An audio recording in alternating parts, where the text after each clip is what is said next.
اعوذ باللہ من الشیطان الرجیم بسم اللہ الرحمن الرحیم۔ حمد و ثنا اس رب کائنات کی جس نے اس کائنات کو صورت سے سجایا، صورت کو سیرت سے سجایا، سیرت کو اخلاق سے سجایا، اخلاق کو قرآن سے سجایا اور قرآن کو صحب قرآن محمد مصطفیٰ صلی اللہ علیہ وسلم کی ذات مبارکہ سے سجایا۔ اربوں خربوں درود ہو ہم سب کے آقا محمد مصطفیٰ صلی اللہ علیہ وسلم کی ذات پر، آپ کی آل پر، آپ کے اصحاب پر، آپ کے احباب پر اور آپ کے عاشقوں پر۔ تو میرے ساتھ ایک بار مل کر پڑھے اللہم صلی علی سیدنا و مولانا محمد وعلی آلہ وصحبہ وبارک وسلم۔ آج کی اس پر رونق پر نور محفل میں آپ تمام حاضرین کو السلام علیکم ورحمۃ اللہ وبرکاتہ۔ اور یہ نور والا ربیع النور عید میلاد النبی صلی اللہ علیہ وسلم بھی آپ سب کو بہت بہت مبارک ہو کہ اللہ تعالیٰ نے ہمیں اس مہینے میں ایک ایسا تحفہ عطا فرمایا، ایک ایسی نعمت عطا فرمائی کہ اس نعمت کی کوئی مثال پوری کائنات میں نہیں ہے۔ وہ نعمت وجود مصطفیٰ صلی اللہ علیہ وآلہ وسلم ہے۔ اللہ تعالیٰ نے یہ ایسا ہمیں تحفہ دیا، اس ایک تحفے نے پوری انسانیت کو، پوری کائنات کو روشن کر دیا، جگمگا دیا۔ تو اللہ تعالیٰ کے اس احسان پر ہم جتنا بھی شکر ادا کریں اتنا ہی کم ہے۔ آج اس ٹاپک پہ مجھے گفتگو کرنے کے لیے کہا گیا ہے وہ سیرت النبی صلی اللہ علیہ وآلہ وسلم، آقا علیہ السلام کی آئلی زندگی۔ آقا علیہ السلام گھر میں کیسے رہتے تھے، گھر والوں کے ساتھ آپ کا سلوک کیسا تھا، اور گھر کے اندر، کیونکہ ایک انسان کی لائف کے دو حصے ہوتے ہیں، ایک گھر کے باہر اور ایک گھر کے اندر۔ تو گھر کے باہر کی لائف کے بارے میں ہم نے بہت کچھ سنا ہے، لیکن گھر کے اندر آقا علیہ السلام کا بیہیویئر کیسا تھا، اپنی ازواج مطہرات کے ساتھ، اپنی بیٹیوں کے ساتھ، اپنے رشتہ داروں کے ساتھ، اپنی فیملی ممبر کے ساتھ۔ تو میں آج قرآن مجید اور حدیث مبارکہ کی روشنی میں آپ کے سامنے عرض کروں گی۔ میں نے کہا کہ اللہ تعالیٰ نے ربیع الاول میں ہمیں ایک تحفہ دیا، اور وہ تحفہ ہے آقا علیہ السلام کا میلاد۔ اور نبی مکرم صلی اللہ علیہ وسلم نے بھی ہمیں ایک تحفہ دیا۔ تو وہ تحفہ کیا ہے؟ اللہ نے تحفہ دیا حضور کا میلاد، حضور کی ولادت، حضور کی پیدائش، حضور کو دنیا میں بھیجنا۔ اور آقا علیہ السلام نے پوری انسانیت کو، پوری امت کو اپنے اسوہ کا، اپنے کردار کا، اپنے بیہیویئر کا، اپنی سیرت کا تحفہ دیا۔ کیونکہ اگر مصطفیٰ پیدا ہی ہونا ہوتے تو سیرت ہوتی، کردار ہوتا۔ تو اللہ نے مصطفیٰ کو پیدا کر کے پوری انسانیت کو تحفہ دیا، اور مصطفیٰ نے اپنے کردار سے، اپنے حسن اخلاق سے پوری امت کو تعلیمات دی۔ تو گویا آقا علیہ السلام کے دو حصے ہیں، ایک ہے ذات اور ایک ہے کردار، ایک ہے وجود اور ایک ہے تعلیمات۔ تو جو آقا علیہ السلام کا وجود ہے اسے ہم محبت، عشق کر سکتے ہیں، ادب کر سکتے ہیں، تعظیم کر سکتے ہیں، اور حضور کی تعلیمات پر عمل کر سکتے ہیں۔ ایک مسلمان کے لیے دونوں حصوں پر عمل کرنا ضروری ہے۔ آج ہماری سوسائٹی میں دو طرح کے لوگ ہیں۔ ایک وہ لوگ ہیں جو صرف ذات کی بات کرتے ہیں، صرف محبت کی بات کرتے ہیں، صرف عشق کی بات کرتے ہیں، تعلیمات پہ عمل نہیں کرتے۔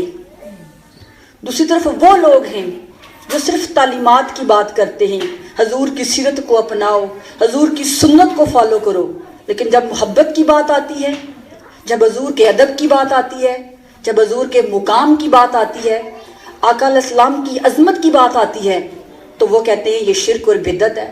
کہاں لکھا ہے کہ حضور سے محبت کرو تو یہ ملے گا؟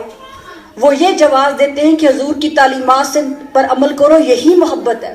بلا شبہ حضور کی تعلیمات پر عمل کرنا بھی محبت کا ایک ذریعہ ہے، لیکن حضور کی ذات مبارکہ، کیونکہ آقا علیہ السلام کی ذات مبارکہ ہوئی تو سیرت بنی نا، حضور کا میلاد ہوا، پہلے ذات مصطفیٰ آئی پھر کردار بنا۔ میری بات کو فالو کر رہے ہیں کہ پہلے وجود مصطفیٰ آیا، پہلے آقا علیہ السلام کی ذات مبارکہ دنیا میں آئی، پھر اس سے کردار بنا۔ اور ذات آقا علیہ السلام سے جو شخص ادب نہیں کرتا، جو محبت نہیں کرتا، وہ لاکھ نمازیں پڑھ لے، لاکھ حج کر لے، لاکھ عمرے کر لے، لاکھ صدقے دے لے، محبت کے بغیر اس کا کوئی عمل اللہ کی بارگاہ میں قبول نہیں ہے۔ میلاد کا لفظ یاد سے نکلا ہے، کس کی یاد؟ حضور کی پیدائش کی یاد منانا۔ ام معبد کا واقعہ کتاب شمائل مصطفیٰ میں لکھا ہے کہ ام معبد کا گھر مکہ اور مدینہ کے درمیان تھا۔ آقا علیہ السلام مائگریشن کے لیے جب مکہ سے مدینہ جا رہے تھے تو سیدنا عمر فاروق بھی ساتھ تھے، تو راستے میں کھانے پینے کا سامان ختم ہو گیا، آپ کو بھوک لگی، تو آپ نے دیکھا ایک کچا سا گھر ہے، تو سیدنا ابو بکر صدیق سے کہا ابو بکر اس گھر میں چلتے ہیں، کچھ نہ کچھ تو کھانے کا مل جائے گا۔ اور ہم سب نے بھی سنا ہے کہ عرب لوگ بہت مہمان نواز ہوتے ہیں، خود بھوکے رہ جاتے ہیں لیکن مہمان کو ہمیشہ پیٹ بھر کے دیتے ہیں۔ جب آقا علیہ السلام ام معبد کے گھر میں گئے تو اسے جا کے بتایا خاتون ہم مسافر یا اجنبی ہیں، تمہارے گھر میں کچھ کھانے کے لیے ہے تو دے دو۔ اس نے جو ہی آقا علیہ السلام کے چہرے کو دیکھا وہ تکتی ہی رہ گئی، وہ بھول گئی کہ گھر میں آنے والے کون ہیں۔ اس نے کہا اجنبی مسافر، میری یہ ریت ہے کہ میرے گھر میں کوئی بھی آئے میں اسے کھلائے پلائے بغیر واپس نہیں بھیجتی، لیکن آج اتفاق سے آپ اس وقت میرے گھر میں آئے ہیں کہ جب گھر میں کھانے کے لیے کچھ نہیں ہے اور میرا شوہر ساری بکریاں لے کر جنگل میں چلا گیا ہے۔ تب آقا علیہ السلام نے دیکھا کونے میں ایک بیمار سی کمزور سی بکری کھڑی تھی۔ آقا علیہ السلام نے ام بابت سے پوچھا اگر تم اجازت دو تو کیا اس بکری کا دودھ دو لوں؟ یہاں سے ایک بات سامنے آتی ہے، کسی کے بھی گھر جائیں، چاہے وہ اپنا ہو چاہے پرایا ہو، اس کی چیز استعمال کرنے سے پہلے پرمیشن لینی چاہیے۔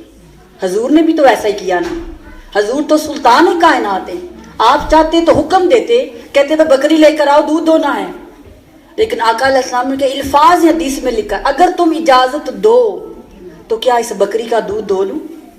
ام معبد نے کہا کہ اس بکری نے کیا دودھ دینا ہے، یہ تو اتنی بیمار ہے چل نہیں سکتی ہے، اس کی ہڈیوں میں گودا ہی نہیں ہے، اگر یہ چلنے پھرنے قابل ہوتی تو چرنے کے لیے نہ جاتی۔ تو آقا علیہ السلام تم لاؤ تو صحیح۔ اب سیدنا ابوبکر صدیق رضی اللہ تعالیٰ عنہ نے اس بکری کو لایا، آقا علیہ السلام نے اپنا دست شفقت اس پر پھیرا۔ جو ہی آقا علیہ السلام کا دست شفقت پھیرا تو بکری کی ٹانگیں جو ہے ان میں طاقت آنا شروع ہوگی، وہ جو سوکھی ہے اس کی دودھ کی کھیری تھی وہ بھرنا شروع ہوگی۔ حضور نے فرمایا برتن لے کر آؤ۔ سیدنا ابوبکر صدیق نے دودھ نکالنا شروع کیا، پہلے ایک برتن آیا، پھر دوسرا برتن آیا، پھر تیسرا، یہاں تک کہ ام معبد کے گھر میں جتنے برتن تھے سب میں دودھ بھر گیا۔ حضور نے فرمایا پلیٹیں بھی لے آؤ، تھالیاں بھی لے آؤ، پورے گھر میں دودھ ہی دودھ تھا۔ ام معبد بھی حیران تھی اور بار بار آقا علیہ السلام کے چہرے کو دیکھتی تھی۔ اس کا ایک بچہ بھی گھر میں تھا، وہ بھی آقا علیہ السلام کو ٹک ٹکی باندھ کے دیکھ رہا تھا۔ آقا علیہ السلام نے خود دودھ پیا، اس کو بھی پلایا اور پھر اس کے لیے دعائے رحمت کی۔ تو آقا علیہ السلام کی سنت سے یہ بات بھی سامنے آتی ہے کہ جب کسی کے گھر مہمان بن کر جائیں، جب کھانا کھائیں تو اس مہمان اپنے میزبان کے لیے دعا کیا کریں۔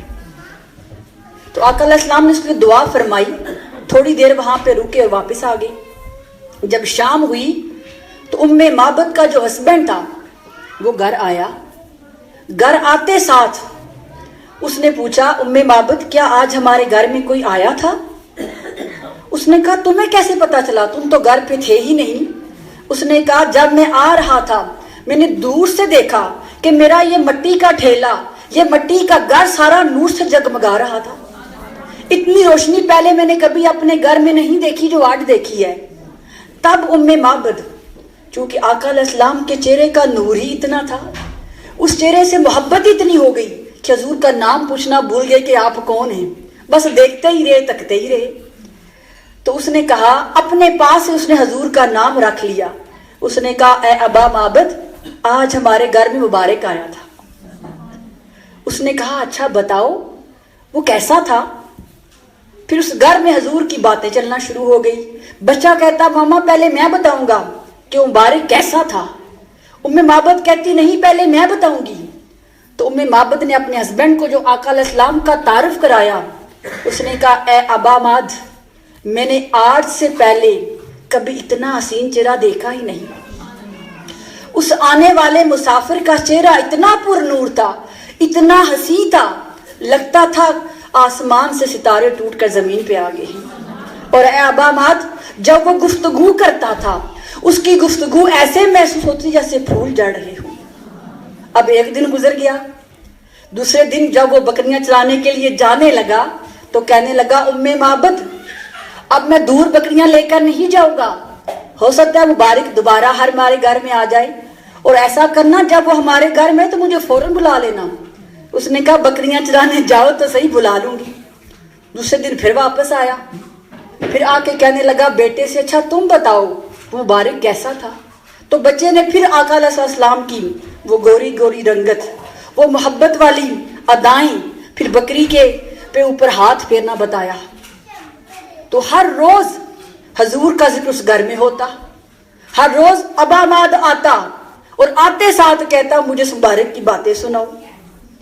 تو حضور تو چلے گئے، ان کو تو حضور کا نام بھی معلوم نہیں تھا، انہوں نے اپنے پاس حضور کا نام مبارک رکھ لیا۔ اب کچھ دنوں کے بعد وہ ماں بیٹا شاپنگ کرنے کے لیے مدینہ گئے۔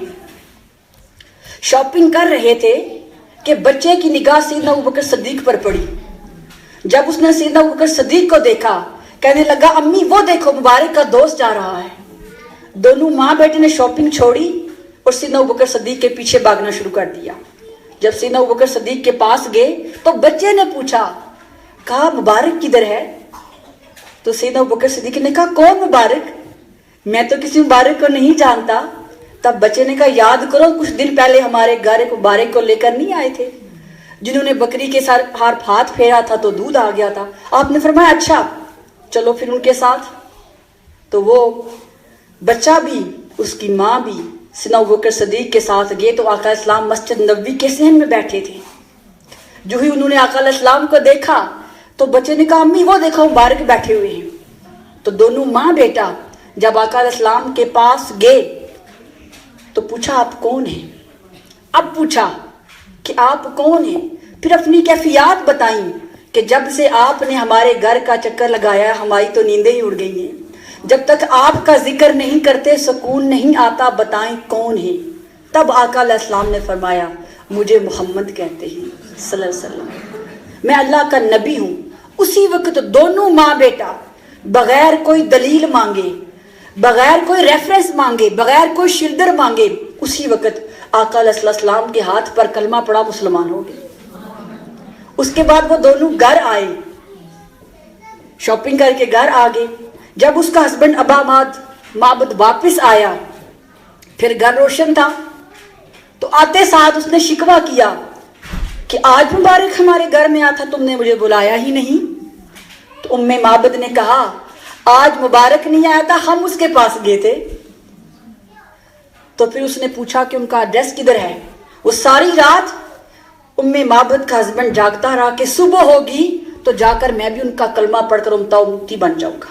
صبح ہوئی تو فجر کے وقت وہ جو شخص تھا جس نے ابھی دیکھا نہیں تھا، وہ جو یہ کہہ رہی تھی نا کہ ان کا ایمان بڑا عجیب ہوگا جنہوں نے دیکھا نہیں ہوگا، تو ابا معبد بھی تو انہی میں تھا نا جس نے ابھی دیکھا نہیں تھا، بن تکے بن دیکھے صرف سن کر حضور کا عاشق ہو گیا تھا۔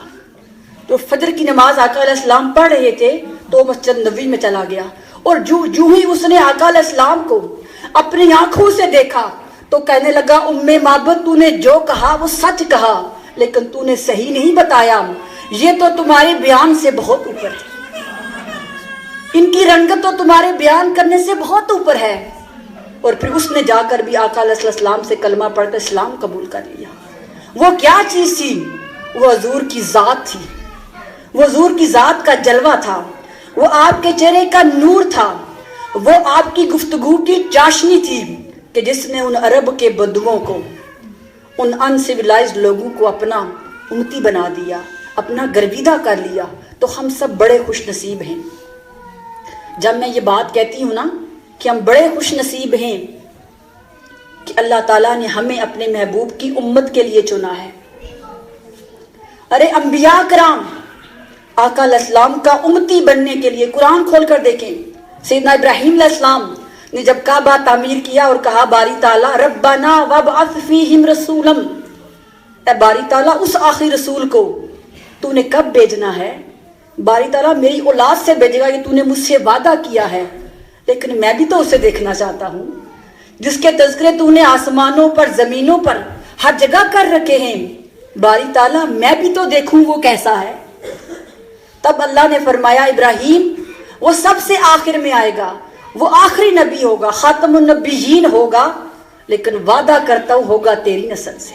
اسی لیے جب آقا علیہ السلام کو شب معراج اپنا دیدار کروایا گیا تو پہلے آسمان پر سیدنا آدم اور دوسرے آسمان پر سیدنا ابراہیم سے ملاقات ہوئی تھی۔ آقا علیہ السلام نے فرمایا میں دوسرے آسمان پر دیکھا ایک لمبے چوڑے گنگریالے کرلی بالوں والے سیدنا ابراہیم کھڑے تھے جن سے میری ملاقات ہوئی۔ تو انبیاء کرام آقا علیہ السلام کا امتی بننے کے لیے، انبیاء کرام حضور کا دیدار کرنے کے لیے وہ دعائیں مانگا کرتے تھے، اور ہمیں یہ سب کچھ بن مانگے ہی مل گیا ہے۔ ہم نے حضور کا امتی بننے کے لیے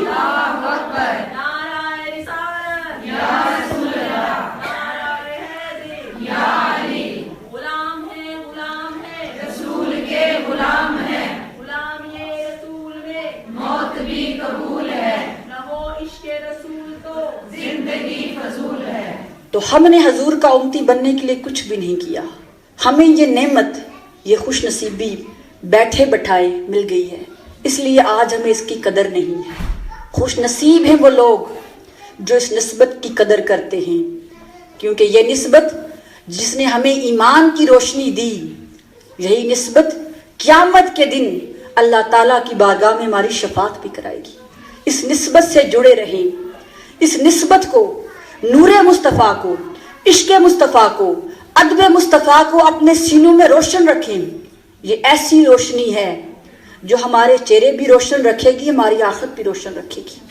تو قرآن مجید میں اللہ رب العزت نے سورہ الاحزاب کی آیت نمبر 21 میں ارشاد فرمایا لَقَدْ قَانَ لَكُمْ فِي رَسُولِ اللَّهِ أُسْوَةٌ حَسَنَةٌ کہ اے لوگو میں رسول صلی اللہ علیہ وآلہ وسلم کی ساری زندگی تمہارے لیے نمونہ ہے۔ اور سورہ القلم کی آیت نمبر 4 میں ارشاد فرمایا اِنَّكَ لَعَلَىٰ خُلُقٍ عَظِيمٍ اے مصطفیٰ آپ اخلاق میں سب سے بڑے ہیں، آپ اخلاق کے سب سے اونچے درجے پر ہیں۔ تو سوچیں کہ جن کے اخلاق کی، جن کے کردار کی وہ گواہی خود رب دے رہا ہے، پھر ان کی ذات کتنی اونچی ہوگی، پھر ان کی ذات کا مرتبہ کیا ہوگا۔ کیونکہ ہر خوبی، ہر کمال، ہر فضل کا آغاز آقا علیہ السلام کی ذات سے ہوتا ہے۔ خود کہا اے لوگو تمہارے لیے میں رسول کی ساری زندگی، ارے اگر مصطفیٰ کی پاکیزگی دیکھنی ہو، پاکیزہ ایسے کہ پاکیزگی بے مثال، سخی ایسے کہ سخاوت بے مثال، شریف ایسے کہ شرافت بے مثال، امین ایسے کہ امانت بے مثال، عادل ایسے کہ عدالت بے مثال، محبت کرنے والے ایسے کہ عطا بے مثال، صدیق سچ بولنے والے ایسے کہ صداقت بے مثال، صبر ایسے کرنے والے کہ صبر بے مثال، اور معاف کرنے میں رحیم ایسے کہ رحمت بے مثال۔ اور آقا علیہ السلام کی ذات صلہ رحمی کرنے میں ایسی تھی کہ اس میں بے مثال، حضور کی ذات بھی بے مثال، آپ کا کردار بھی بے مثال۔ اور سوچیں وہ رب جس نے کہا لوگوں میرے مصطفیٰ کی ساری زندگی تمہارے لیے نمونہ ہے، ارے وہ عرش بری کا مقیم جس کی ذات کا، جس کے وجود کی عظمت کا یہ عالم ہے کہ فرشتے بھی سر جھکائے کھڑے ہیں۔ جب اللہ تعالیٰ دیکھتا ہوگا کہ عرش بری کا مالک زمین پر لوگوں کو معاف بھی کر رہا ہے، سخاوت بھی کر رہا ہے، لوگ پتھر مارتے ہیں تو دعائیں دیتا ہے، لوگ گالیاں دیتے ہیں چادریں بچھاتا ہے، لوگ سختی سے پیش آتے ہیں تو نرمی سے پیش آتا ہے، لوگوں کے فیصلے بھی کرتا ہے۔ وہ عرش کا مالک ننگے فرش پر غریبوں کے ساتھ، کمزوروں کے ساتھ، محتاجوں کے ساتھ بیٹھا ہوا ہے، تو اللہ کی ذات کو بھی کتنا رشک آتا ہوگا، اور کہتا ہوگا لوگوں میں نے کہا نہیں تھا؟ جس بھی پہلو سے دیکھو گے، جس بھی گوشے سے دیکھو گے، جس بھی سمت سے دیکھو گے، میرا مصطفیٰ کمال پر کمال ہے، میرا مصطفیٰ تمہارے لیے نمونہ ہی نمونہ ہے، تمہارے لیے بلدے ہیں، جس بھی طرف سے دیکھو گے میرے مصطفیٰ میں کوئی کمی ہے ہی نہیں۔ حضور شیخ الاسلام فرماتے ہیں لوگوں، اللہ تعالیٰ نے وجود مصطفیٰ کو بنایا اور مصطفیٰ نے کردار مصطفیٰ کو بنایا۔ اللہ ذات مصطفیٰ کو نہ بناتا تو کردار بھی نہ بنتا، ذات ہوئی تو کردار بنا۔ اس لیے مسلمانوں کو چاہیے، ایمان والوں کو چاہیے کہ دونوں چیزوں کو ساتھ رکھیں، محبت بھی کریں اور تعلیمات پر عمل بھی کریں۔ صرف محبت کافی نہیں ہے، عمل کی بھی ضرورت ہے، کیونکہ جس سے محبت کی جاتی ہے پھر اس کی اداؤں کو اپنایا بھی جاتا ہے، سنبھالا بھی جاتا ہے۔ اللہ نے بھی اپنے نبی سے محبت کی تو اس کی ایک ایک ادا کو، بڑے بڑے انبیاء کرام آئے اور گئے، ایسے بھی تھے جنہوں نے خود کو آگ میں ڈالا، ایسے بھی تھے جنہوں نے گھر بار چھوڑ دیا، اپنا معصوم بچہ اس بیابان مکہ کی وادی میں چھوڑ گئے تھے، ایسے بھی تھے جنہوں نے اللہ کی رضا کی خاطر خود کو آرے سے چروا دیا تھا، ایسے بھی تھے جنہوں نے شادی ہی نہیں کی تھی، ساری زندگی حد حد کرتے رہے۔ لیکن کچھ وقت جب گزر جاتا، جب انبیاء کرام دنیا سے پردہ فرما جاتے، کچھ عرصہ گزرنے کے بعد لوگ اپنے نبیوں کے نام تک بھول جاتے تھے، لیکن محبت خدا کو دیکھیں، عطائے مصطفیٰ کو دیکھیں کہ آقا علیہ السلام کو ظاہراً دنیا سے پردہ فرمائے ہوئے 14 صدیاں گزر گئی، 1400 سال گزر گئے ہیں، لیکن اللہ تعالیٰ نے مصطفیٰ کی ایک ایک ادا کو سنبھال کے رکھا ہوا ہے۔ حضور کی ہر ادا زندہ ہے، حضور کی ہر سنت، ہر عمل، ہر اسوہ زندہ ہے۔ یہ اللہ کی محبت ہے کہ اس نے مصطفیٰ کا نام بھی زندہ رکھا، مصطفیٰ کا ذکر بھی زندہ رکھا اور مصطفیٰ کی اداؤں کو بھی زندہ رکھا ہے۔ اس لیے کہا کہ تمہارے لیے میرے محبوب کی ساری زندگی وہ مصطفیٰ کا چلنا ہو، مصطفیٰ کا بیٹھنا ہو، مصطفیٰ کی فیملی لائف ہو، مصطفیٰ کا گھر ہو، مصطفیٰ کے بچے ہوں، مصطفیٰ کے رشتہ دار ہوں، سب کے ساتھ میرے مصطفیٰ کے معاملات دیکھو۔ اور لوگوں، اگر میری بارگاہ میں آنا چاہتے ہو تو مصطفیٰ کے پاس چلے جاؤ، مصطفیٰ کی اتباع کرو، کیونکہ مصطفیٰ کی اتباع کرنا میری اتباع کرنا ہے، مصطفیٰ کے قدموں کو فالو کرنا میری بارگاہ میں آنے کا ذریعہ ہے۔ اسی لیے کہا ساری کی ساری زندگی تمہارے لیے نمونہ بنا دی ہے۔ تو آقا علیہ السلام گھر والوں کے ساتھ کیسے تھے؟ گھر والوں کے ساتھ انسان کی سب سے بڑی جو آزمائش ہوتی ہے نا، وہ اس کا اخلاق، اس کا بیہیویئر، اور وہ اخلاق کی سب سے بڑی آزمائش گھر میں ہوتی ہے۔ گھر ایسی چیز ہے، گھر والے ایسے لوگ ہوتے ہیں جن کے ساتھ ڈیلی ملنا پڑتا ہے، صبح و شام ان کے ساتھ ملاقات بھی ہوتی ہے، بات چیت ہوتی ہے، معمولات بھی ہوتے ہیں۔ تو کسی بھی انسان کے اگر اخلاق کو دیکھنا ہو تو گھر کے باہر نہ دیکھو، کیونکہ گھر کے باہر تو کبھی کبھی کسی سے ملنا ہوتا ہے نا، ایسا ہی ہے نا۔ ہم سب بھی جب باہر اپنے گھر سے ملتے ہیں تو کوشش کرتے ہیں اپنا دی بیسٹ دیں، اسمائل بھی چہرے پہ رکھیں، نرم بھی رہیں، ہر ایک سے جھک کے، اچھی بات ہے۔ لیکن میں کمپیریزن کر رہی ہوں کہ جب ہم گھر سے باہر ہوتے ہیں تو اور ہوتے ہیں، اور جب گھر میں آتے ہیں تو اور ہو جاتے ہیں، ایسا ہی ہے نا۔ جو محبتیں باہر دوستوں پہ لٹا رہے ہوتے ہیں وہ گھر آ کے لٹاتے ہیں؟ بتائیں۔ جو اسمائل باہر آفس میں، جاب پہ، فرینڈز کے ساتھ ہمارے چہرے پہ ہوتی ہے، کیا وہ گھر آ کے ہوتی ہے؟ کیا ہمارے گھر والے، ہماری فیملی اس کی حقدار نہیں ہے کہ گھر سے باہر تو ہم بہت اچھے ہیں، سب تعریفیں کرتے ہیں کہ بہت اچھے ہیں، یلپ سب میں سب کے ساتھ اگلی ہو کے بولتے ہیں، لیکن جو ہی ہم گھر آتے ہیں دروازے کا لاک کھلتا ہے, جیکٹ اترتی ہے, بیگ رکھتے ہیں تو موڈ چینج. وہ جو باہر اسمائل بکھیر رہے تھے, وہ جو باہر مسکراہٹیں بکھیر رہے ہوتے ہیں, فوراً چہرے پہ سیریس اور غصہ بھی آ جاتا ہے, 2-3 لکیریں ہی ماتھے میں پڑ جاتی ہیں. اور ہم کیا کرتے ہیں, آتے ساتھ سب سے پہلے ہم بہت تھکے ہوئے ہیں, لگتا ہے غبارے میں ہوا بھری تھی نکل گئی گھر آتے ہوئے. وہ جتنا کچھ بھی ہم باہر لوگوں کے سامنے پریزنٹ کرتے ہیں, گھر آ کے اس کا 2% بھی دے دیں تو گھر کبھی خراب نہ ہو. ہماری لائف کے 2 حصے ہیں, 2 کریکٹر ہمارے ہیں. لیکن آقا علیہ السلام کی ذات مبارکہ کیسی تھی کہ آقا علیہ السلام جیسے خوش اخلاق گھر سے باہر تھے ویسے ہی گھر کے اندر تھے. اور گھر والے ہی بتا سکتے ہیں کسی کے بارے میں کس کا اخلاق کتنا اچھا ہے, ایسا ہی ہے نا. اور گھر والے میرا خیال اچھی تصویر بتاتے ہیں. باہر تو بہت تعریفیں مل جاتی ہیں نا, لیکن جو ماں باپ ہوتے ہیں, جو بہن بھائی ہوتے ہیں, جو ہسبینڈ وائف ہوتے ہیں, وہ سارا کچھ کھول کے بتا دیتے ہیں کہ گھر میں مصروف کیسی ہیں یا کیسے ہیں. تو آقا علیہ السلام کے بارے میں ان کے گھر والے کیا کہتے ہیں, اور گھر کی بات گھر والوں سے پوچھنی چاہیے. سیدہ عائشہ صدیقہ رضی اللہ تعالیٰ عنہا روایت کرتی ہیں, بخاری اور مسلم میں حدیث مبارکہ ہے. سیدہ عائشہ صدیقہ روایت کرتی ہیں کہ آقا علیہ السلام گھر کے اندر بہت خوش اخلاق رہتے تھے. جو ہی آقا علیہ السلام گھر میں آتے تو مسکراہٹیں بکھیرتے تھے, خوشی خوشی ہنسی ہنسی گھر میں آتے تھے. اگر باہر تھکے بھی ہوتے, وہ مکہ کی وادیاں تھیں کہ جہاں پہ لوگ آقا علیہ السلام پر پتھر مارا کرتے تھے, حضور کے راستے میں کانٹے بچھایا کرتے تھے.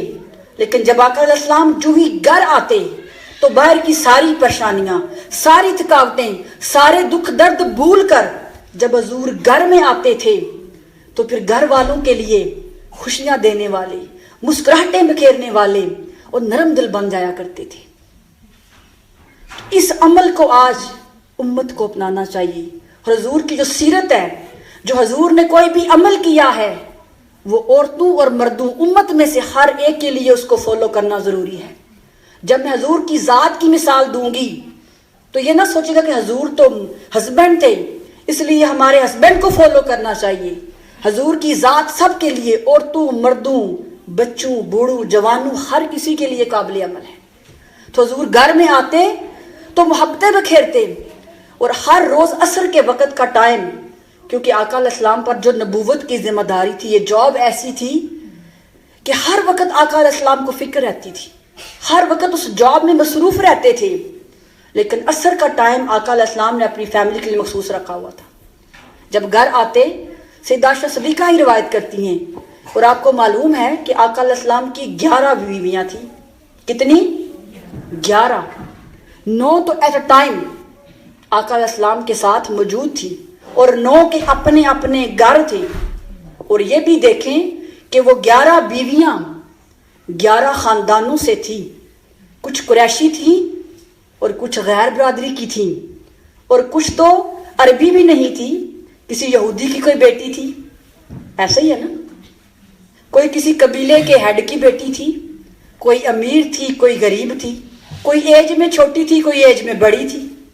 ہر طرح کی عورت آقا علیہ السلام کے حرم میں موجود تھی. لیکن اگر آپ آقا علیہ السلام کی سیرت کا مطالعہ کریں تو کسی ایک عورت کو بھی پوری زندگی جو حضور کے ساتھ گزاری ہے کبھی شکایت ہی نہیں ہوئی. کیوں کوئی غصے کے مزاج والی تھی. سیدہ حفصہ جو سیدنا عمر فاروق کی بیٹی تھی وہ بہت غصے والی تھی. لیکن جب حرم مصطفیٰ میں آ گئیں وہ امیر بھی بہت تھی. سیدہ خدیجہ الکبریٰ رضی اللہ تعالی عنہا مکہ کی سب سے امیر عورت تھی. لیکن جب آقا علیہ السلام کے گھر میں آ گئیں, سارا مال حضور کی خدمت میں پیش کرنے کے بعد کہا, اے یا رسول اللہ صلی اللہ علیہ وسلم, اب یہ مال میرا نہیں آپ کا ہے, جیسے چاہیں اسے استعمال کریں. اور حضور کے گھر میں رہتے ہوئے وہ مکہ کی امیر زادی جن کے ہاں غلاموں کی, نوکروں کی اتنی تعداد تھی گنتے نہیں ختم ہوتے تھے, پھر حضور کے گھر میں آ کے 3 دن 4 دن چولہا بھی نہیں چلتا تھا, فاقے کرنے پڑتے تھے. لیکن کبھی ایک دن بھی انہوں نے شکایت نہیں کی, کبھی ایک دن تانا نہیں دیا کہ یا رسول اللہ میں تو بڑی امیر تھی, میرے اتنے غلام تھے, میرے اتنے نوکر تھے, میں اتنے بڑے قبیلے کی عورت ہوں اور آپ کے گھر میں آ کے مجھے کیا ملا ہے؟ ایک دن بھی کبھی شکایت نہیں کی، بلکہ ہر وقت جب بھی مصطفیٰ گھر میں آتے، بھوکھی بھی ہوتی، پیاسی بھی ہوتی، تھکی بھی ہوتی، اور بچوں کے ساتھ اس وقت چکی بھی خود پیسا کرتی تھی، آٹا بھی خود گوندا کرتی تھی، گھر کی صفائی بھی خود کرتی تھی۔ لیکن جو ہی مصطفیٰ گھر میں آتے، کیونکہ خوشیاں بکھیرتے آتے تھے نا، تو آدھی تھکن تو مصطفیٰ کی خوشی دیکھ کے ہی ختم ہو جایا کرتی تھی، پھر وہی مسکرا پڑتی تھی۔ تو یہاں سے عورت کے لیے مثال ہے کہ شادی سے پہلے اس کا جو بھی سٹیٹس ہے، جو بھی مقام ہے، جو بھی لیول ہے، کسی بادشاہ کی بیٹی ہے تو ہوتی رہے، شادی کے بعد پھر اس کے اوپر اپنے خاوند کی اطاعت واجب ہے، اور خاوند کی اطاعت اس کی جیب دیکھ کر نہیں کی جاتی کتنا امیر ہے، اس کی شکل دیکھ کر نہیں کی جاتی کتنا سونا ہے، کتنا اس کا بڑا قبیلہ ہے، نہیں، بلکہ یہ اللہ کا حکم ہے۔ اللہ کا کیا ہے؟ حکم ہے۔ حدیث مبارکہ کے الفاظ ہیں بخاری مسلم میں، ایک صحابی آقا علیہ السلام کی بارگاہ میں کھڑے ہوئے اور عرض کی، یا رسول اللہ صلی اللہ علیہ وسلم، شادی کے بعد عورت پر سب سے زیادہ حق کس کا ہے؟ تو آقا علیہ السلام نے فرمایا، شادی کے بعد عورت کا پہلا حق اس کا خاوند ہے۔ اگر اس نے اپنے خاوند کو راضی کر لیا اس کی خدمت کر کے، تو فرمایا وہ جنت میں جائے گی، اور اگر اس نے اپنے خاوند کی اطاعت نہ کی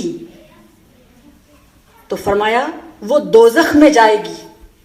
آج ذرا ہم اپنے آپ کو دیکھیں، لڑکیوں کی شادی ہو جاتی ہے تو پہلی ترجیح وہ اپنے ماں باپ کو دیتی ہیں، اپنے بہن بھائیوں کی سنتی ہیں، اپنے دوستوں کی سنتی ہیں، اپنے ہسبینڈ کو دوسرے کی اینک لگا کے دیکھتی ہیں کہ وہ کیسا ہے،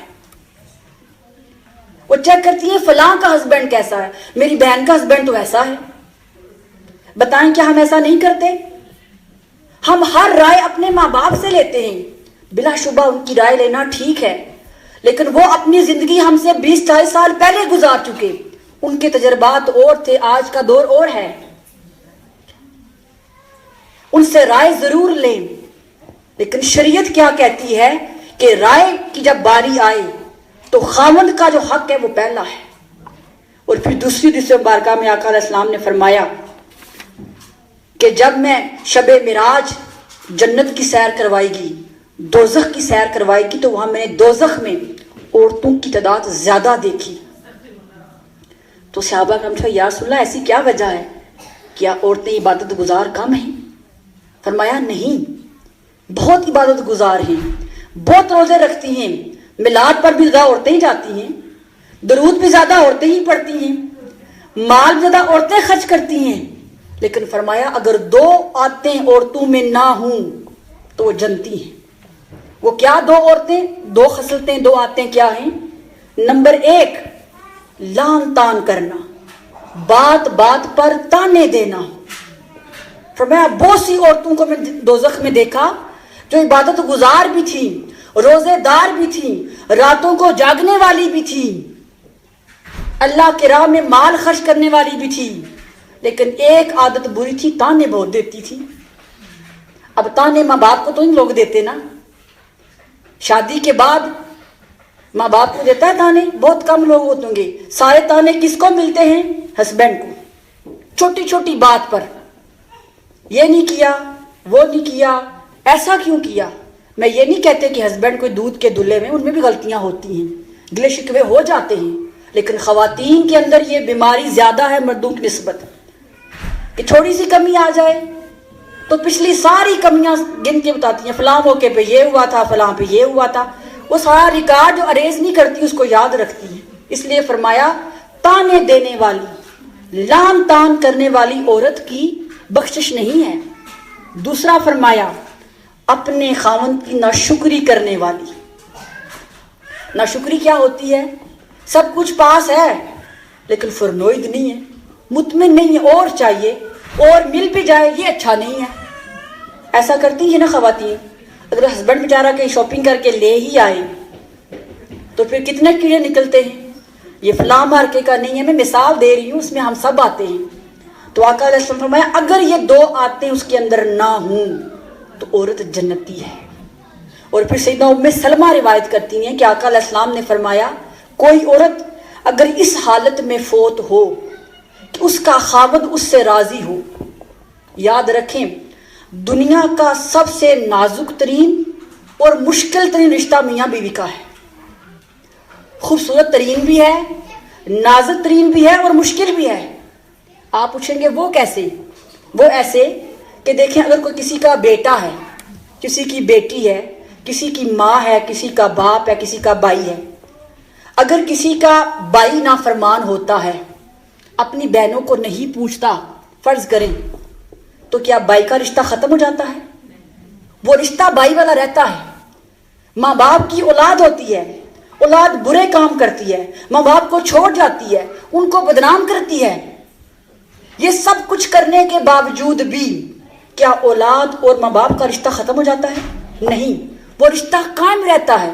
لیکن میاں بیوی کا رشتہ ایسا ہے، یہ دو بولوں پر قائم ہے۔ تلخی ہوئی، مزاج میں گرمی ہوئی، دو لفظ منہ سے نکلتے ہیں رشتہ ٹوٹ جاتا ہے۔ اس لیے میں نے کہا کہ یہ رشتہ نازک ترین رشتہ ہے اور مشکل ترین رشتہ بھی ہے، یہ فیری ٹیل نہیں ہے۔ اور اللہ تعالیٰ نے گھر کی بنیاد محبت پر رکھی ہے، میاں بیوی کے درمیان محبت کا جو رشتہ ہے اس پر ایک گھر کی بنیاد رکھی ہے۔ اسی لیے قرآن مجید میں جتنی آیات میاں بیوی کے حقوق کے، ان کے ریلیشن شپ کے بارے میں آئی ہیں، کسی اور رشتے کے بارے میں آئی نہیں ہے۔ آپ ذرا قرآن پڑھ کے دیکھیں نا کہ اللہ تعالیٰ کہتا ہے کہ میاں اور بیوی وہ غیر لوگ تھے، اجنبی لوگ تھے، نکاح کے رشتے میں جڑے تو میں نے ان کے درمیان رحمت اور مودت پیدا کر دی۔ رحمت کا مطلب نرمی، کہ معاملات میں نرمی کرو، ہر بات کے اوپر تھردار بن کر شروع نہ کر دو کہ یہ کیوں کیا، ایسا کیوں کیا، نرمی لچک دکھاؤ اپنے بیہیویئر میں، اپنے معاملات میں۔ اور مودت کا مطلب ہے محبت، کیونکہ جب کوئی کسی سے محبت کرتا ہے نا تو پھر اس کی خامیاں تھوڑی نظر آتی ہیں، خوبیاں زیادہ نظر آتی ہیں۔ اور کون انسان دعویٰ کرتا ہے کہ میرے اندر کوئی کمی نہیں ہے؟ کوئی ہے؟ ہر انسان کے اندر کوئی نہ کوئی کمی، کوئی نہ کوئی خامی، کوئی نہ کوئی نقص ہے۔ اس لیے میاں اور بیوی کے رشتے کی بنیاد جو اللہ نے رکھی وہ ہے محبت، تاکہ جب ایک دوسرے سے محبت کریں گے تو خامیاں کم دکھیں گی، خوبیاں زیادہ نظر آئیں گی۔ اور ہم کیا کرتے ہیں؟ شادی سے پہلے لڑکی اور لڑکا ایک دوسرے کو باتیں کر کر کے آسمان پہ بٹھا دیتے ہیں، میں تمہارے لیے یہ کروں گی، میں وہ کروں گا، کرتے ہیں نا۔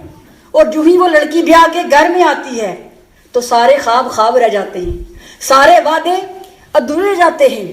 تو کبھی ایسے خواب نہ دیکھیں اور نہ دکھائیں، کیونکہ زندگی خواب نہیں ہے۔ اور گھر جو بسائے جاتے ہیں نا وہ صبر و برداشت کے ساتھ۔ آقا علیہ السلام کی مثال اس لیے دی کہ 11 وائف تھی، جس میں سے 9 وائف بیک وقت آپ کے ساتھ تھی۔ ان 9 عورتوں کے ساتھ نباہ کر کے حضور نے پوری امت کو تعلیم دے دی، لوگوں گھر ایسے بسائے جاتے ہیں، گھر ایسے بستے ہیں۔ اور پھر ازواج محترات، وہ جو 9 وائفز بیک وقت ساتھ رہتی تھی، مختلف مزاج، مختلف زبانیں رکھنے والی، وہ بھی تو اتنے سال اکٹھی رہ کر انہوں نے پھر امت کو تعلیم دے دی کہ شوہر کی اطاعت میں، شوہر کی محبت میں، ایک چھت کے نیچے بھوکھی بھی رہی، پیاسی بھی رہی، کسی سے شکوہ نہیں کیا۔ شکوہ کس سے نہیں ہوتا؟ شکوہ آقا علیہ السلام کی بیویوں کو بھی ہوتا ہے، حضور کو بھی ہوتا تھا۔ اور وہ کیسے اپنے شکوے کا اظہار کرتے تھے؟ ذرا تھوڑی دیر کے لیے خود کو بھی کھنگالیے گا۔ جب ہمیں کسی سے ناراضگی ہوتی ہے نا، خاص کر ہسبینڈ سے، یا جب وہ ہم سے خفا ہوتے ہیں تو ہم اپنی ناراضگی کیسے نکالتے ہیں؟ اور جب حضور کسی سے خفا ہوتے یا ازواج محترات کسی سے خفا ہوتی تو کیسے رکھتی تھی؟ بخاری مسلم میں حدیث مبارکہ ہے، سیدہ عائشہ صدیقہ اس حدیث کو روایت کرتی ہیں کہ آقا علیہ السلام نے فرمایا، اے عائشہ جب تم مجھ سے خوش ہوتی ہے مجھے تب پتہ چل جاتا ہے، اور جب مجھ سے خفا ہوتی ہے مجھے تب پتہ چل جاتا ہے۔ تو سیدہ عائشہ صدیقہ نے کہا، یا رسول اللہ صلی اللہ علیہ وسلم میں نے تو کبھی اظہار ہی نہیں کیا، کبھی اپنی ناراضگی آپ کے سامنے رکھی ہی نہیں ہے، پھر کیسے آپ کو پتہ چلتا ہے کہ میں ابھی خفا ہوں، ابھی خوش ہوں؟ اب جو جواب آقا علیہ السلام دے رہے ہیں، آقا نے فرمایا عائشہ جب تم مجھ سے خوش ہوتی ہے، جب مجھ سے راضی ہوتی ہے اور بات کرتے کرتے جب کسی بات پہ قسم کھاتی ہو تو کہتی ہو رب محمد کی قسم۔ کیا کہتی ہو؟ یہ جملہ کتنا پیارا ہے کہ رب محمد کی قسم۔ اور جب کبھی کسی بات پہ خفا ہو جاتی ہو، تمہارا دل مجھ سے ناراض ہوتا ہے اور بات کرتی ہو تو کہتی ہو رب ابراہیم کی قسم۔ یہ آبزرویشن دیکھیں مصطفیٰ کی، اور سیدہ عائشہ کا اظہار دیکھیں، کہتی ہو رب ابراہیم کی قسم، تو مجھے پتا چل جاتا ہے کہ آج عائشہ کا موڈ آف ہے۔ تب سیدہ عائشہ نے کہا یا رسول اللہ صلی اللہ علیہ وسلم میں صرف قسم بدلتی ہوں، دل میں تو آپ ہی بستے ہیں، دل سے کبھی آپ کو نہیں نکالا۔ یہ امت کو تعلیم دی ہے کہ اپنے گلے شکوے، اپنی ناراضگی کا اظہار ایسے کرنا چاہیے۔ وہ دیکھیں گلے شکوہ تھا نا، اس ناراضگی کا اظہار اتنے حسین انداز میں کیا، کسی ساتھ والے کو بھی خبر نہ ہوئی کہ ناراض تھے۔ اور ہم ناراض ہوتے ہیں تو پاکستان کیا ہر جگہ سنیپ چیٹ، واٹس ایپ، ہر چیز پہ ہم نے لکھا ہوتا ہے۔ گھر والوں کو نہیں معلوم ہوتا، باہر والوں کو پتا، اور فیس بک خاص کر وہ تو سب کو بتا دیتی ہے ابھی ہم سیکھے تھے، ابھی ہم نے یہ کھایا ہے، ابھی موڈ آف ہے، ابھی آن ہے، آج یہ گفٹ ملا ہے۔ ہم نے اپنی پرائیویٹ لائف کو بھی لوگوں کے اندر پبلک کر دیا ہے۔ تو حضور کی صورت کو اپنائیں، ازواج محترات کو دیکھیں کہ جب وہ خفا ہوتی تو کیسے حضور سے معاملات کرتی۔ بتائیں ایسی ناراضگی کا اظہار کرنے سے گھر ٹوٹے گا؟ کبھی ایسے گھر نہیں ٹوٹتے۔ اور ہم کیا کرتے ہیں جب غصہ آتا ہے، نہ آؤ دیکھا نہ تاؤ دیکھا، جو کچھ منہ میں آتا ہے خواتین پھر ایسے بولتی ہیں جیسے پانی بہ رہا ہو۔ ایسے ہی ہے، جو سننے والا بیچارہ ہے وہ کوئی بھی ہو، یا جب ہسبینڈ بھی بولتے ہیں تو وہ بھی پھر جو کچھ ان کے منہ میں آتا ہے وہی بول دیتے ہیں۔ مولا علی نے فرمایا کہ لوگوں تلوار کا زخم بڑھ جاتا ہے لیکن زبان کا زخم نہیں بڑھتا۔ زبان سے جو کڑوی کسیلی باتیں نکلتی ہیں وہ یاد رہتی ہیں۔ تو ہمیں یہ سوچنا چاہیے کہ کہیں ہم تو کسی کو زخمی نہیں کر رہے، کسی کا دل ہم تو نہیں ہرٹ کر رہے۔ اکثر خواتین کہتی ہیں کیا صبر صرف عورت نے ہی کرنا ہے، مرد نے نہیں کرنا؟ یہ بات دونوں کے لیے ہے۔ یا مائیں بیٹھیں گے اپنے بیٹوں کی اچھی تربیت کریں، ان کو سکھائیں کہ آپ کی فیملی لائف کیسے ہوگی۔ ہمارا پاکستانی سوسائٹی ہے نا، ہمارے ہاں ہم یہ سمجھتے ہیں کہ رسپیکٹ صرف مرد کی ہوتی ہے، عورت کی نہیں۔ خواتین مرد کو بلائیں آپ کہہ کے، اور مرد اپنی عورت کو بلائے تو کہہ کے، یہی ہے نا، ایسے ہی ہے، یہی ہمارا کلچر ہے نا۔ لیکن آقا علیہ السلام ایسا نہیں کرتے تھے، وہ تمام ازواج محترات کو آپ کہہ کے بلاتے تھے۔ لیکن چونکہ ہمارا کلچر ایسا ہے، اگر کوئی بیچارہ مرد بھولے بسرے سے اپنی وائف کو آپ کہہ دے، رسپیکٹ کر دے، تو ہم کہتے ہیں درن مرید ہو گیا۔ ایسا ہی ہے نا، ہمارا کلچر ایسا ہے۔ عورت خود اپنی رسپیکٹ برداشت نہیں کرتی، وہ ماں ہوتی ہے، وہ بہن ہوتی ہے، وہ بابی ہوتی ہے، وہ بیوی ہوتی ہے۔ اگر اس کا ہسبینڈ ادب سے بلا لے تو کہتی ہیں طبیعت ٹھیک ہے آج۔ تو یہ تربیت کریں اپنے گھروں کی، اپنے بچوں کی، تاکہ وہ کل آنے والی جو بھی آئے اس کی رسپیکٹ کریں، کیونککہ یہ حضور کی سنت ہے۔ جھگڑے کس گھر میں نہیں ہوتے؟ ہر گھر میں جھگڑے ہوتے ہیں، لڑائیاں ہوتی ہیں، اور آج تو ہمارے گھر لڑائیوں کے گھر بن گئے ہیں۔ چھوٹی چھوٹی بات پر تلخ کلامی، لڑائی جھگڑے کرنا شروع کر دیتے ہیں۔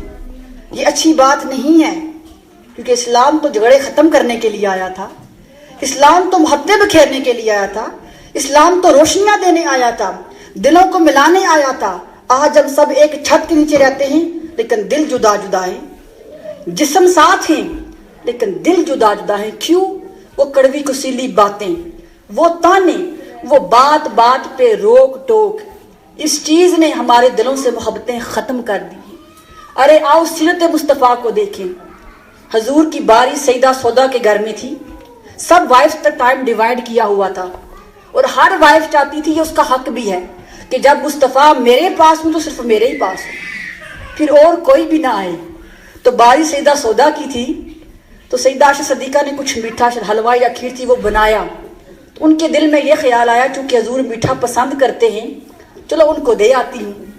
انہوں نے وہ کھیر یا حلوہ لیا تو سیدہ سودا کے گھر میں چلی گئی اور جا کر کہا یا رسول اللہ صلی اللہ علیہ وسلم آج میں نے میٹھا بنایا تھا تو آپ کے لیے لے آئی ہوں.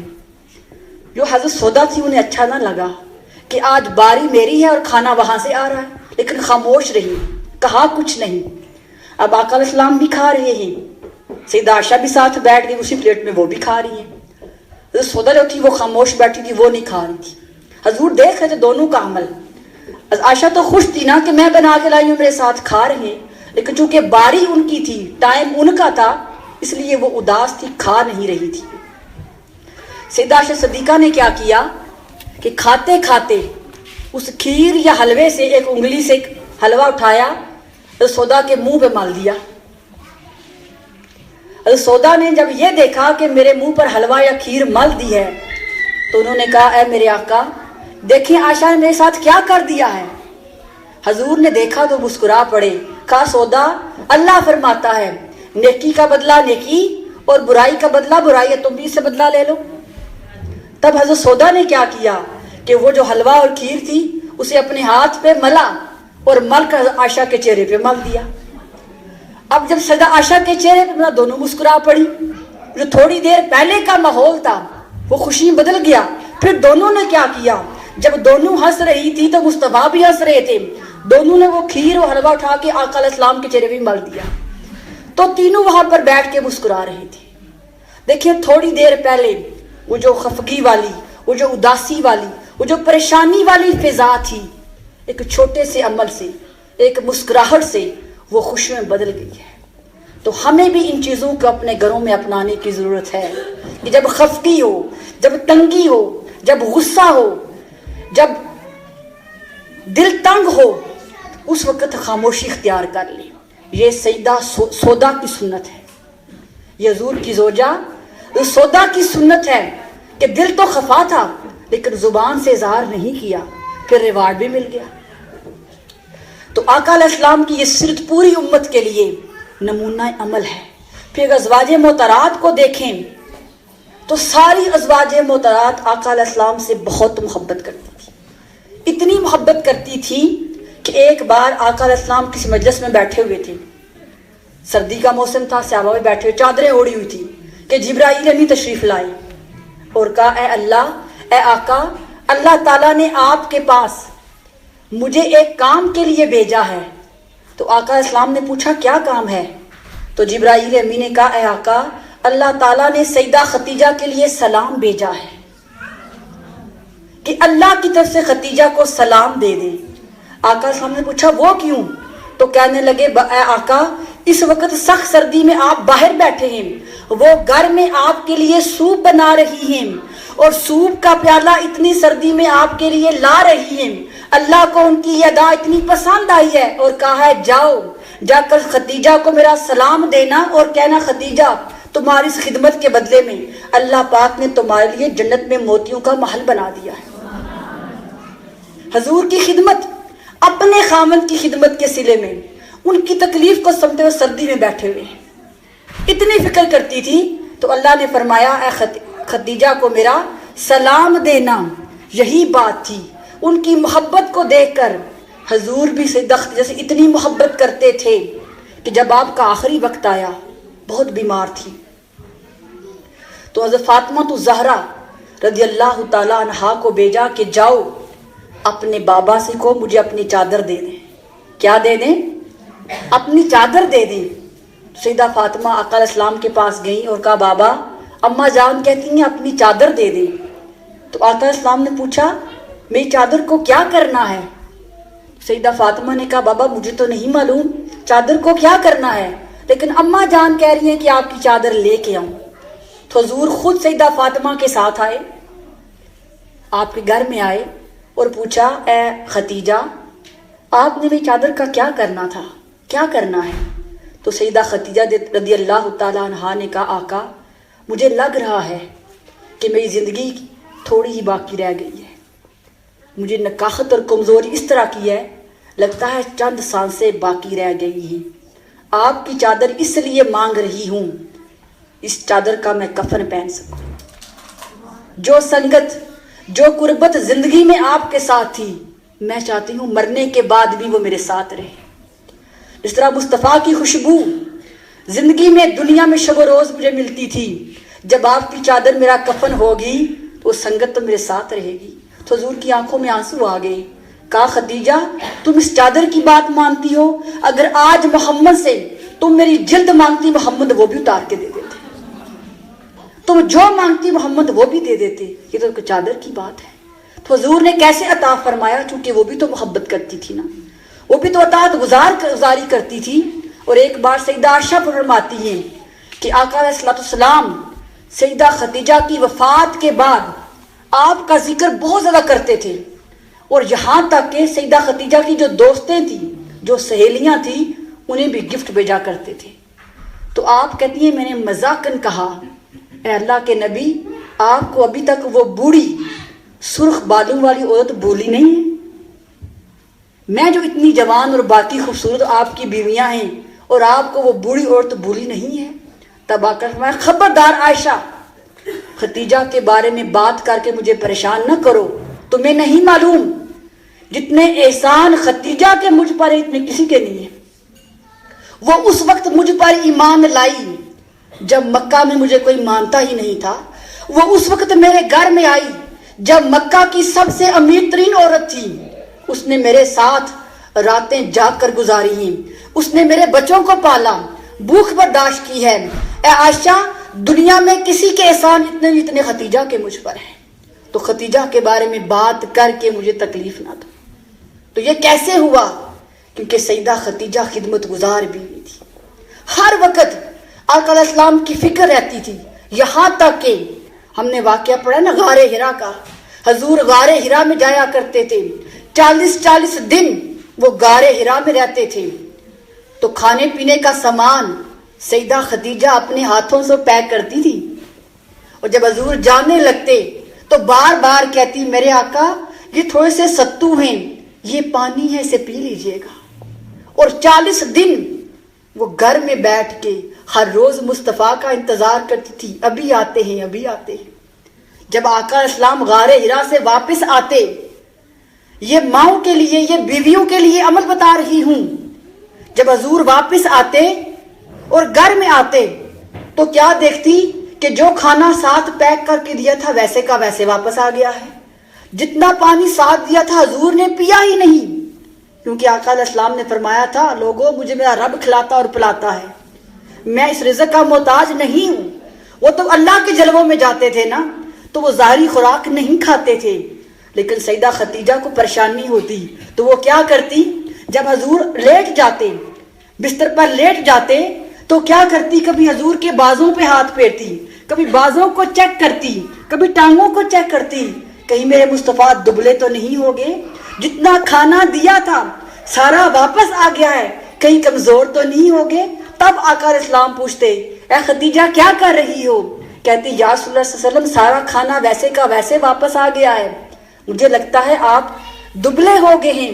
تب مصطفیٰ نے مسکرا کے کہا خدیجہ مجھے میرا رب کھلاتا ہے، مجھے میرا رب پلاتا ہے۔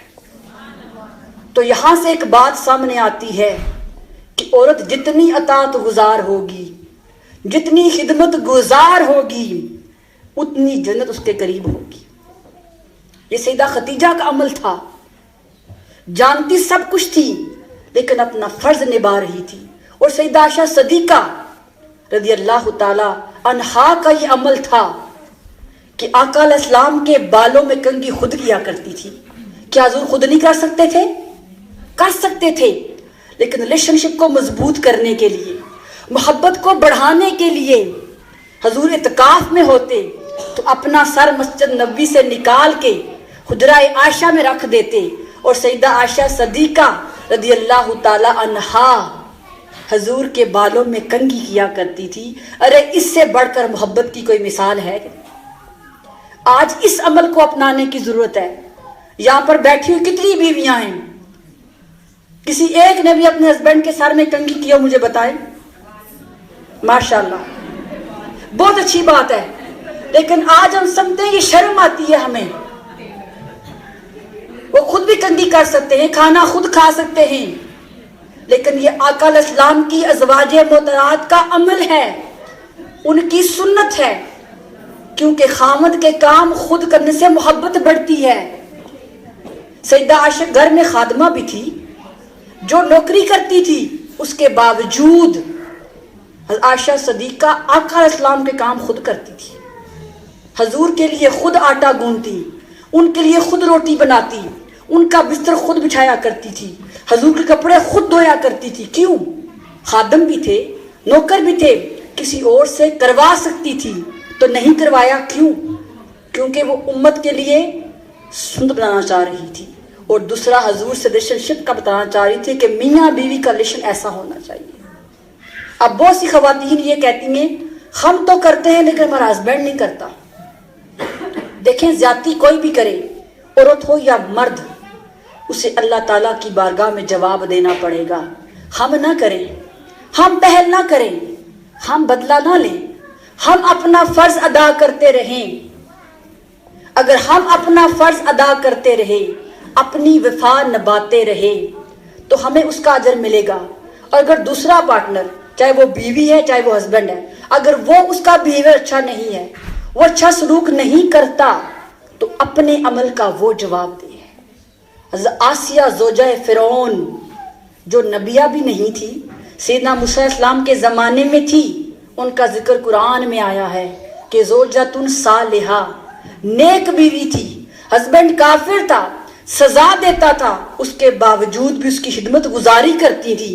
جب اس ظالم نے اتنا ظلم کیا، جب اس کو معلوم ہوا نا کہ آپ موسیٰ علیہ السلام پر ایمان لے آئی ہیں، تو ساری قوم کو بلا کر جب آپ کو شہید کرنے لگا تو اللہ پاک نے جبرائیل امین کو بھیجا اور کہا جبرائیل جاؤ، ابھی میری بندی آسیہ میرے پاس آنے والی ہے، میں چاہتا ہوں اسے اس تکلیف کا شدت کا احساس نہ ہو، ایسا کرو جو جنت میں نے اس کے لیے تیار کی ہے وہ جنت جا کر اس کی آنکھوں کے سامنے رکھ دو۔ جس وقت اس فرعون نے آپ کو شہید کیا، اللہ تعالیٰ نے جس جنت میں آپ کو بھیجنا تھا اس کا لائیو دیدار کرا دیا۔ تو یہ عورتوں کے لیے مثال ہے کہ خاوند جیسا بھی ہے اس کی اصلاح کریں، لڑائی نہ کریں، جھگڑا نہ کریں۔ آج تو بہت ساری عورتیں ہیں یورپ میں، آدمی کو گھر سے باہر نکال دیتی ہیں۔ کسی کا ہسبینڈ خراٹے لیتا تھا، میں بتاتی ہوں یہ بات، اس نے اسے اپنے گھر سے باہر نکال دیا۔ اس نے کہا میری نیند ڈسٹرب ہوتی ہے، صبح بات ہوگی۔ وہ بیچارہ ساری رات گھر کے باہر بیٹھا رہا۔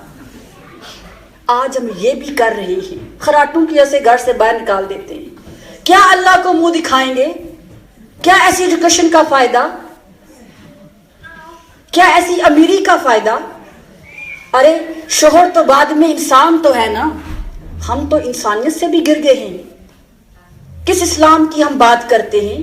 ہمارا اسلام تو قربانی کی بات کرتا ہے، ہمارا اسلام تو محبت کی بات کرتا ہے، ہمارا اسلام سیکریفائس کی بات کرتا ہے، ہمارا اسلام تو عطا کرنے کی بات کرتا ہے۔ اور ہم ہیں کہ ہم نے اپنے دل کے دروازے تنگ کیے ہوئے ہیں، ہم نے دل کے دروازے بند رکھے ہوئے ہیں۔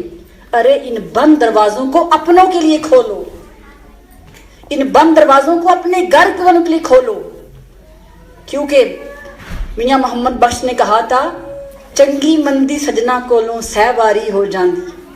جو ساتھ رہتے ہیں نا، ظاہر ہے برتن سے برتن ٹکراتا ہے، کبھی خفگی ہوگی، کبھی غصہ ہوگا، کبھی محبت ہوگی۔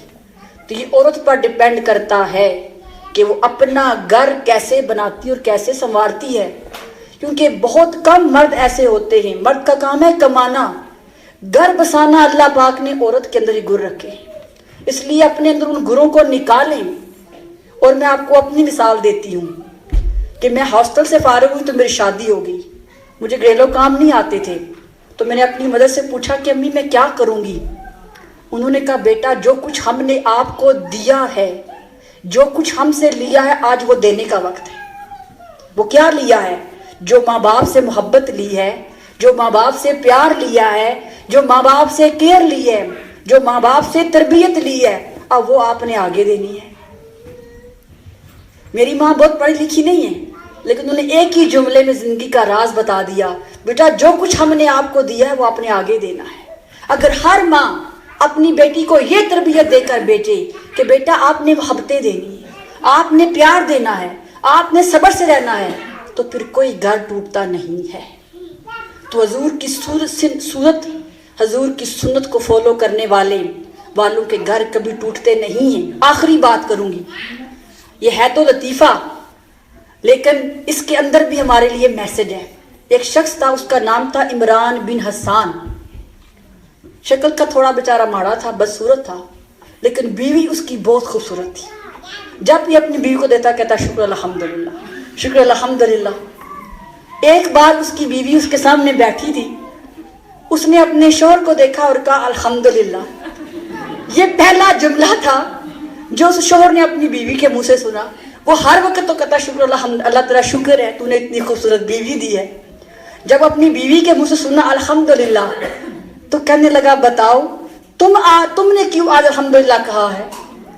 اس نے کہا دیکھو تمہیں اللہ نے اتنی خوبصورت بیوی دی ہے، تم ہر وقت شکر کرتے ہو، اور میں تمہاری شکل دیکھ کر صبر کرتی ہوں، تو اللہ تعالیٰ نے کہا ہے کہ شکر اور صبر کرنے والے جنت میں جائیں گے۔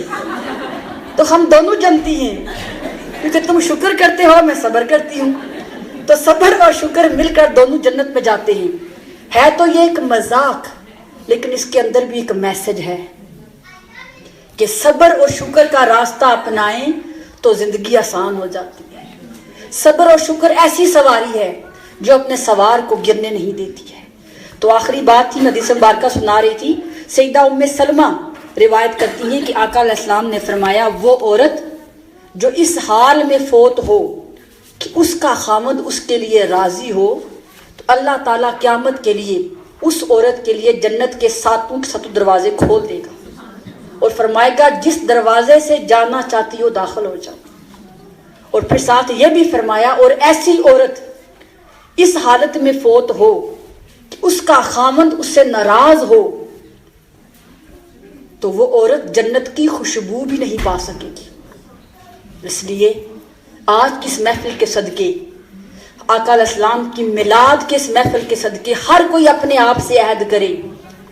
دیکھیں صلہ اور ریوارڈ دنیا والوں سے نہ مانگے، دنیا والے ریوارڈ نہیں دے سکتے۔ صلہ اور ریوارڈ اللہ سے مانگے جو اتنا دیتا ہے کہ کمی رہتی ہے۔